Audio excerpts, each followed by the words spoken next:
ജീവിതത്തിലെ ഇൻസൾട്ടുകൾക്ക് മുന്നിൽ എപ്പോഴെങ്കിലും നിങ്ങൾ ചൂളിപ്പോയിട്ടുണ്ടോ? തകർന്ന് തളർന്നിരുന്നു പോയിട്ടുണ്ടോ? എങ്കിൽ നിങ്ങളോടാണ് ഞാൻ പറയുന്നത്. രണ്ട് രീതിയിൽ നമുക്ക് അതിനെ അഭിമുഖീകരിക്കാം.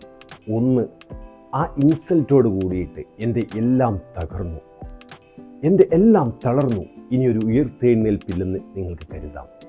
രണ്ടാമത്തെ ഒന്നുണ്ട്, സ്വീറ്റ് റിവെഞ്ച്, ഒരു കടുത്ത മധുര പ്രതികാരം വെച്ച് പുലർത്തുക.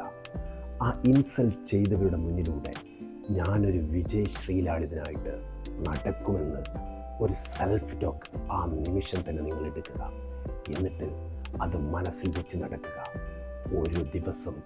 ഒരു ദിവസം അവരുടെ മുന്നിലൂടെ വിജയശ്രീലാളിതനായിട്ട് യെസ് ഐ ഡിഡ് ഇറ്റ് എന്ന് ഉച്ചത്തിൽ വിളിച്ച് പറയുക.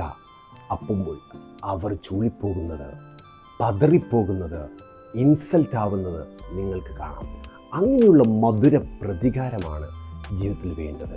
അങ്ങനെയുള്ള വില്ലന്മാരെയാണ് ജീവിതത്തിൽ വേണ്ടത്. എങ്കിൽ നിങ്ങളുടെ ജീവിതം മാറും. ആ രീതിയിലാവണം ഇൻസൾട്ടുകളെ നമ്മൾ അഭിമുഖീകരിക്കുന്നത്.